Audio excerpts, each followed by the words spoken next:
In the 15th century, a vicious battle is happening in the forest. A mighty warrior yells in pain before grabbing a mysterious helmet and putting it on, getting ready to fight again. This is actually a dream that Anne is having at church. All the people attending are women because the men are fighting in the Civil War. After Mass, Anne's mother-in-law Morwen befriends a pregnant woman, touching her belly and hand as she wishes her the best. However, this is just a trick to steal her bracelet. On their way home, Anne wonders if the woman will miss the bracelet. Morwen points out that she has plenty of jewelry, but they have nothing. As they cross the forest, Anne hears a noise and turns around. A knight is riding his horse very slowly in the distance and Anne can't stop staring at him. Morwen calls her out and they keep going. At home, Anne plants some seeds. When Anne notices she's bleeding, she quickly washes it off to hide it. Afterward she cooks dinner, which is just a simple stew because they don't have much food. Morwen's teeth aren't healthy and she has trouble chewing, so Anne chews the food for her and spits it in the bowl so Morwen can eat it. After Morwen falls asleep, Anne eats all the crumbles left in the pot. Then she also goes to sleep and has to share the bed with Morwen. Soon Anne starts dreaming about her childhood. She used to play with two boys in the woods and visit the beach, where she once fell. The next morning Morwen goes to the market to sell the bracelet and the vegetables that Anne has grown. Meanwhile Anne has a dream about her husband Seamus coming home from war. However, he falls on his knees and grabs his head as he screams in pain, begging his wife for help. The dream is interrupted by Morwen waking her up.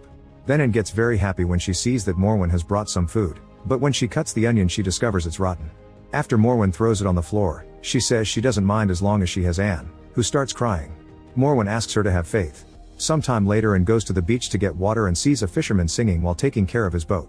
She comes closer and recognizes him as her childhood friend Yago. Anne wonders if he's back because war is over, but Yago says it's only over for him. When she asks about her husband, Yago's face falls. Later the women feed Yago and ask about Seamus again. Yago describes how terrible war has been, and how they were always surrounded by death, blood, and torture. He was a fisherman, not a soldier, and letting men kill each other wouldn't change anything. One night, Yago and Seamus escaped from their army's camp, determined to go home. Unfortunately they were surrounded by thieves who killed Seamus. Morwen insists she wants to know how it happened, so Yago tells her that they split Seamus neck to navel. Anne has a breakdown so Yago gently touches her knee and offers his sympathies. Afterward Anne goes to the woods to cry alone. She has a vision of her and the boys as kids, so she holds Seamus' hand.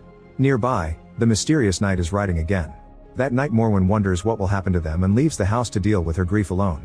Sometime later a boat crashes on the beach and a young man crawls out of the wreckage. As he notices the bodies of his crewmates nearby, Morwen appears behind him and stabs him to death. Then she calls Anne so they can take all the money and any valuables. Anne is horrified by the bodies and starts praying while Morwen pretends that the young man drowned like the others. Later Morwen sells all the loot in the market and the women finally get to have a proper dinner. The next morning while working in the garden, Anne sees the knight staring at her from afar. She rushes inside in fear and keeps an eye on the knight from the window. When Anne tells Morwen that there's a man out there, Morwen says she's imagining things. Later on her way to church, Anne walks past Yago and ignores him. However, he follows her and offers to keep her company. Anne points out that she shouldn't walk with a man who isn't her husband, so Yago reminds her that her husband is dead. After Mass, Yago takes Anne home and tries to have a friendly chat with Morwen, who isn't happy to see him and quickly goes inside with Anne. Yago insults her under his breath. While Anne cooks, Morwen admits she never liked Yago because even as a child he carried a lot of jealousy. She remembers seeing angry eyes in Yago's face whenever he followed Seamus around, and she thinks he has greed now. Anne defends him, saying he was her friend before she got married. However, Morwen tells her to stay with her for safety, and if Anne disobeys her, she'll be dragged to hell. Whenever Anne goes to town, Yago waits by the road and walks with her in secret. In the woods, the night continues to ride. One afternoon, Anne comes home to discover that Morwen has invited a priest she found on the road. Now Anne has to watch him eat their last food. To thank them for their generosity, the priest shows them some relics he gathered during his pilgrimage. Anne is impressed by how beautiful all the trinkets are and the priest tries to sell them, so Morwen explains they don't have any money. Then Morwen asks him if anyone knows he's back from his travels, and he says no. While he's praying, Morwen surprises him from behind and slits his neck to kill him. Anne immediately freaks out and points out that he was a holy man, but Morwen disagrees and calls him a false pretender. Now they can sell his stuff to have food for the whole winter. The women drag the body out of the house and throw it in the river. Then Anne tries to wash the blood off the floor to no avail. That night, Morwen shares all the rumors about the priest, saying everyone knew he was a philanderer. Anne still thinks they've crossed a line, but Morwen assures her they've done what's needed to survive. The next day Morwen leaves for the market and uncovers the bloodstain with a pelt. At that moment she hears a strange noise, so she goes outside to investigate. As she walks through the woods, she finds an old man who stares back at her. Before he can react, the mysterious knight appears behind him and kills him with his sword. Anne screams in fear and quickly runs away while the knight just watches her. On the road, Anne trips and falls. When Yago finds her, and tries to warn him about the night, but Yago hasn't seen anybody in the area and thinks she's imagining things. He calms her down and realizes that she came looking for him for help, which flatters him, and admits she's scared of ending up in hell if a demon knight touches her, and Yago snorts, saying she shouldn't believe Morwen's stories. The real hell is on the battlefield where thousands of men are spilling blood. Yago confesses his desire for Anne and tells her to meet him tonight at the spot where they used to play as kids. On her way home, Anne finds Morwen wearing expensive clothes while eating and drinking like a queen. At that moment she wakes up and confirms they're both in bed as usual. After making sure that Morwen is asleep, Anne sneaks out of the house. As she walks down the road, she keeps hearing a horse neighing. Eventually she finds Yago and says she shouldn't be there, but she kisses him anyway. They end up getting naughty on the ground.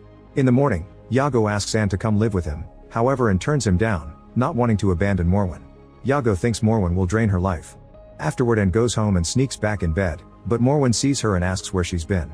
Anne claims she went out for some fresh air.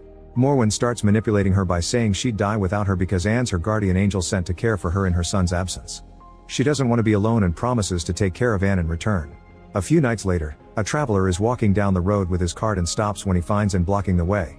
He asks what she wants and Morwen uses the distraction to attack him from behind, killing him. Then Morwen makes Anne check the guy's pockets while she takes anything useful from the cart. Anne finds a little wooden horse that reminds her of the knight. In the woods, the knight is cleaning his sword while having visions of vicious battles. Later in church, Anne keeps looking at the new mother with her baby. Since the baby is making too much noise, the mother has to take the child outside.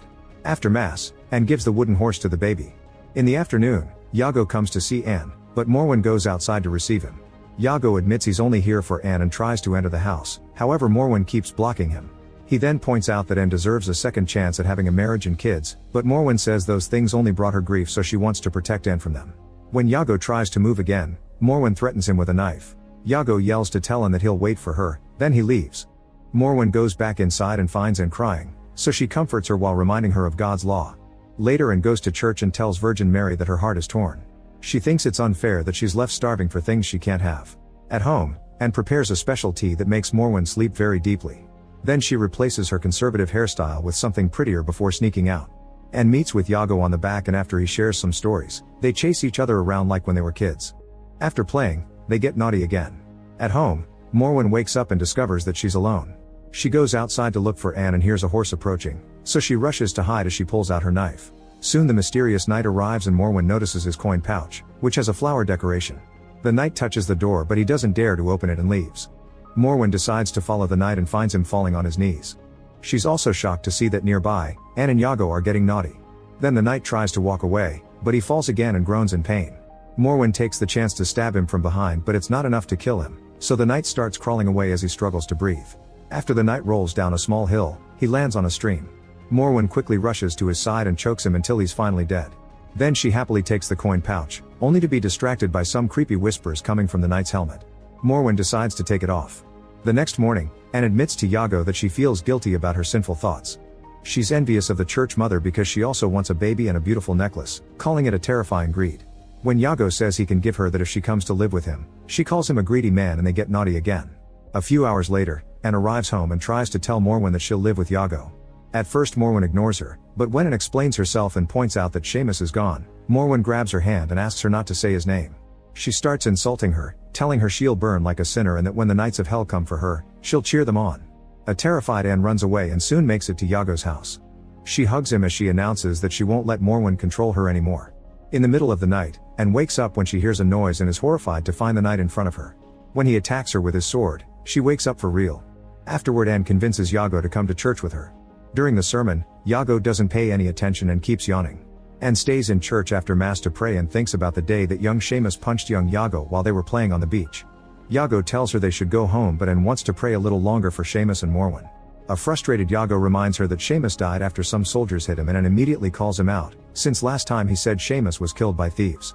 Yago thinks that the person who did it is irrelevant. The point is that some men attacked their camp and killed Seamus. When Anne demands the truth, Yago says he's loved her since they were kids and wants them to leave Seamus and his mother behind. Anne is tired of his excuses and threatens to never speak to Yago again if he doesn't confess. Yago then reveals that Seamus changed during the war. His ambition grew to the point that he killed random men to take their money. A flashback shows that Seamus took the flower pouch from a dead body.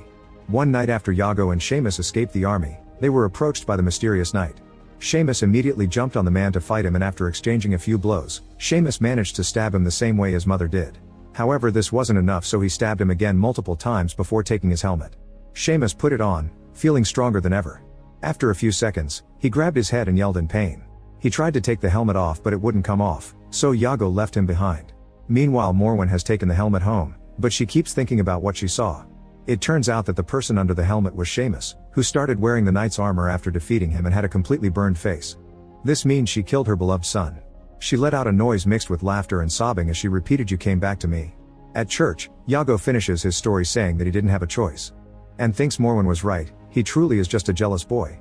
She then leaves the church, ignoring his pleas. Outside, she finds the priest on the ground. A closer look reveals his neck was cut with a knife. At that moment she hears a noise and looks up to find the knight. Terrified and immediately runs away and goes home, only to find the house empty. Soon the knight comes looking for her and tries to run again, but she freezes when she hears her name.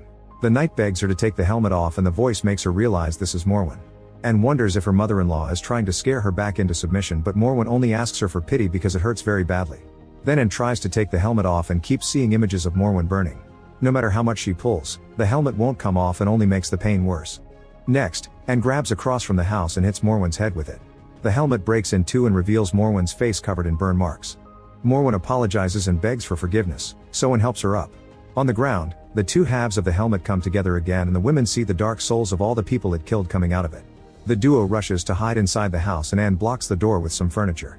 Soon someone starts pounding on the door. Anne waits until it's over to open it and finds the helmet on the ground. She can hear the whispers coming from it and picks it up while Morwen tells her not to touch it because it's cursed. Anne assures her there's nothing to fear because the helmet has no power over her, and Morwen notices a halo around her head before she goes blind. In the morning, Iago finds Anne on the beach and says he wants her. Anne replies that she doesn't belong to anyone, so Iago points out that she's always talking about demons, but he isn't the one hurting her. An offended Anne runs away and Iago screams insults at her. Afterward, Anne goes home and makes tea for Morwen, but it's clear she's now in control of the household. Later, Anne goes to the woods and opens a chest containing the helmet, which she picks up to listen to the whispers. Make sure to subscribe and turn on notifications so you can watch more videos like this. Thanks for watching.